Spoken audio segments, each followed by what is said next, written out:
Ladies and gentlemen, Good evening. are you ready? Okay, here we go. You're listening to the Deal Room Podcast. Join us as we bring you the inside scoop on business sales and acquisitions. Get across trends in the area and hear the industry's best recount their real-life tips, traps, and experiences. Now, here's your host, Joanna Oakey. Hi, it's Joanna Oakey here, and welcome back to the Deal Room Podcast, a podcast proudly brought to you by our commercial legal practice, Aspect Legal. Now, today we have a bit of a different show. We have our Ask Me Anything episode today. So these are questions that I have been provided by you as the listeners or along the journey in our day-to-day practice that I want to provide answers to you for in a quick podcast session. So today I'll run through a few and we will be integrating this into our podcast from time to time. Now, if you have a question that you'd like me to answer, then please send it to us at podcasts@aspectlegal.com.au, and we'll put that link in the show note. Now, here we go with a very quick session for you. Farzin, welcome along to this segment, one of our exciting new segments called Ask Me Anything. So this is over to you, Farzin. How about you ask me anything? What do you want to know? Well, so here's the thing for you. We've been around, some challenging transactions. What in business, sale and acquisition? Challenging transactions. What are you talking about? If there was a reality TV show to be made, it has to be made for business brokers because there's more drama in that than anything else. Ah, you're so true, so right. They need to make it. There need to be one. One of the questions I had was, I guess, emotion and strategy, right? Emotion plays a big part when tensions are high. As advisors, ourselves, yourself, we're there to ensure a successful transaction can happen where I refer to as a Pareto efficient deal, where a good deal for me is not a bad deal for somebody else. How do you ensure when you're in that room where at the 11th hour, the vendor or the purchaser don't tend to agree on a certain clause that could be just the most inescapable, tiniest little condition on the contract that could have the whole deal fall apart? What advice would you give either your purchaser, client, or your vendor? Do you know what, Farzin? That is such a good question because emotion is, I believe, behind 80% of the issues that happen in these transactions. Absolutely is.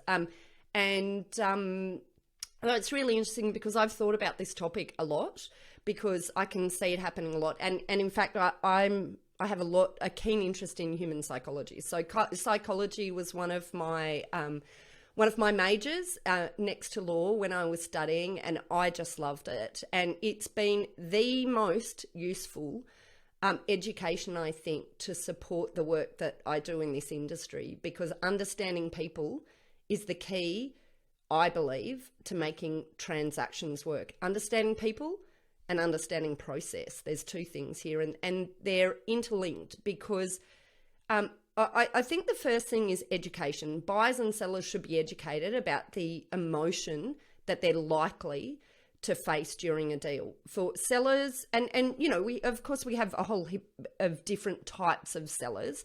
And when I'm talking about emotion being an issue in a large number of transactions, I'm probably talking about that sub $5 million space or sub $10 million space, actually. When you're looking at $10 million plus transactions, it's actually a different type of emotion, quite often more attached to ego in a deal. But the sub $10 million space, we're talking about micro or medium businesses that are quite often run by the owner-run businesses, or at least it's the owner that you're dealing directly with in the transaction. And if they're leading into retirement, and this has been something that they've built for years and years and years, which is quite often the case, there's this emotion for them in change because, of course, it's a period of massive change, not just for the business, but for themselves personally as they step into a new phase of life. For the buyers as well, there's a lot of emotion potentially going on. Quite often we deal with buyers in this space who are first-time buyers. And first-time buyers can get really caught up in that emotion of the deal firstly, they're super excited and they just want to get it done immediately. And then they get scared, they get worried about the risk that's sitting in the deal. So I think the first thing is to make sure that our buyers and sellers understand that this is a likely thing that can happen. That's the very first thing. The second thing, so first thing is education. The second thing is process to try and get deal speed, because I personally believe emotion comes out more as deals slow down. If you can keep deal speed up, if you can use process to push deals forward, you're going to have far more likelihood that emotion either A, won't creep up to the same extent, or B, won't create the roadblocks that they create. And then the third one is communication between the parties. So keeping that open line of communication and keeping the trust between the buyer and seller. And this is where I think it becomes very important that we're making sure that our buyers and sellers choose lawyers who understand what they're doing and don't, put the fear of God into them, in relation to the transaction that they're about to do, because we all know that that can happen in the background and that transactions can run off course because buyers or sellers have lawyers in their ear in the background talking to them about risk, rather than talking to them about how to make sure they get a good deal done. So there you go. That's my 3 points. You know what? If I was a client that was looking for a solicitor to represent me, I would come to you right now, because there has been so many times where our brokers say to us, that bloody lawyer, they cost us a deal because they dragged this out for so long, and the process was so, it could have been a quick process, but no, they had to put all these extra conditions and clauses in there because they had to get a win for their client and they couldn't reason. And that cost a deal, and unfortunately, and I'm not going to, please don't take this the wrong way, our job, we don't get paid until the deal's done, right? But if I was to say that solicitor gets paid irrespective of whether or not the deal goes ahead or not, right? So I'm sure they get their billing hourly rate in there and they've got their invoice paid. But the accountant, or maybe even the broker, the advisor who's doing the deal, costing the deal, because one side, the broker had to do certain things that just wasn't right. I need to get you. Our team of Melbourne, in 30 brokers in Melbourne, would love to hear from you, because we need more lawyers like you to help us handle the transactions that we do, because this would be so refreshing for them to hear what you just said and go, oh my God, this is the kind of lawyer we've been looking for, someone that gets the deal, that would expedite things. Where have you been?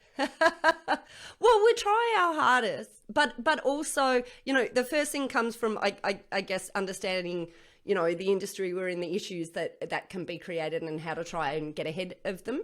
That's the first thing. And the second thing is education. And, I'm very committed to education for free for our audiences. This podcast is for free. We're up to episode, I think, 240 or something now. So there's a lot of education for buyers and sellers out there, absolutely for free. Obviously, I've written this book and a whole heap of stuff there. So I think that's education and providing accessibility of education is another really key thing. But process, and we talked about this in an earlier podcast we recorded, Farzin, the importance of constant innovation, and I'm deeply committed to that, but it requires a lot of effort. And you talked in our episode together about sort of, really I could see how much commitment you had to the concept of innovation, through time and effort and money.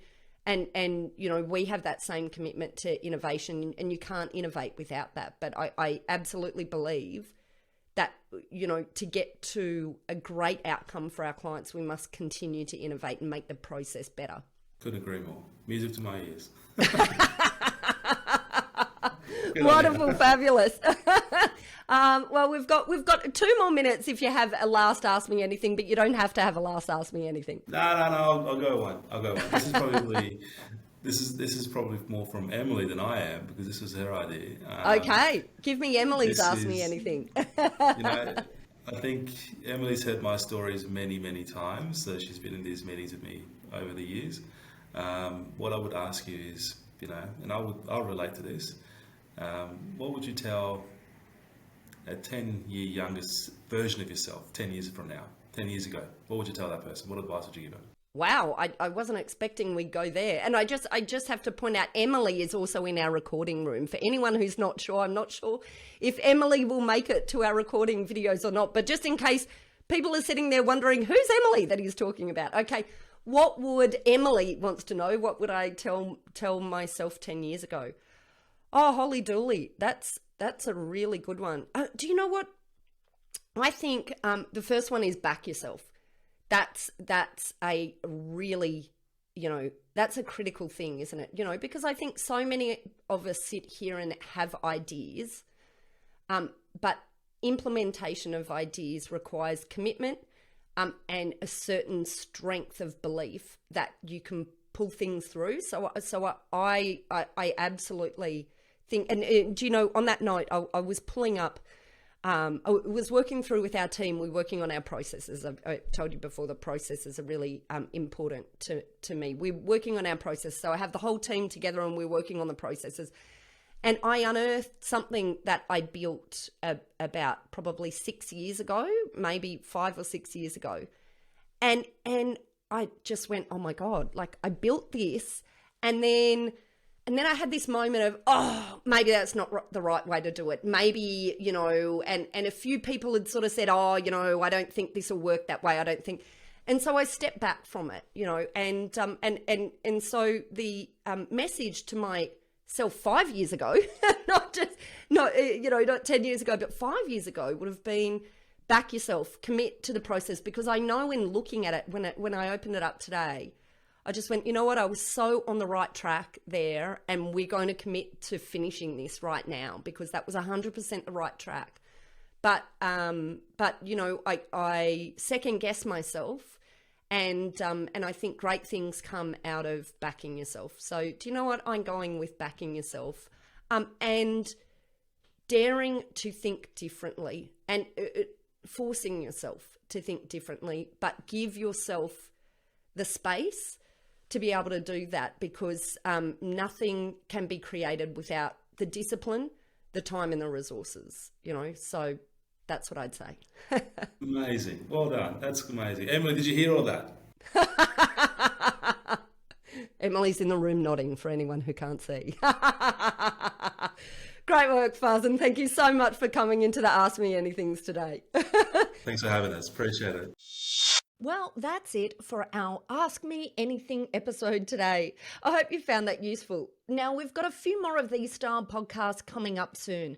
I find it invaluable to be able to answer these top-of-mind questions, whether they're from our guests, our audience, or our client. Now, if you have a specific topic or question that you'd like us to discuss, then submit your Ask Me Anything questions to podcast@aspectlegal.com.au, or check out the show notes to this episode, where we will link right through to an email for you to submit your Ask Me Anything questions. And an important reminder that if you would like any legal assistance with matters that you're working on at the moment, then don't forget you can book in for an initial free call directly with our legal eagles at Aspect Legal by heading to our homepage at aspectlegal.com.au.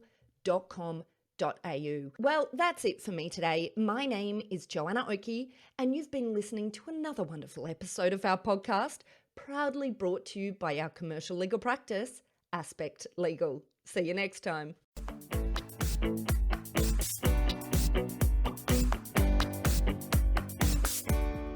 I am so very excited to announce that I've hit a non-podcast related milestone and released a book. You might wonder why? Simple. I wanted to help business owners understand the mechanics of deal making and the interaction between three critical phases of business: acquisition, growth, and exit. And so I am very happy to announce Buy, Grow, Exit, a guidebook for business owners and their advisors on how to buy, grow, and guess what? Exit in a way that maximizes value and avoids landmines along the way. The book is available now, so just head over to buygrowexit.com.au to get your copy and to access a whole heap of free resources that will really help you on your journey of acquisition, growth, an exit in your business or in working with your clients. Also, check out our show notes where we will link straight through to that page. Ladies and gentlemen. That will conclude this evening's entertainment.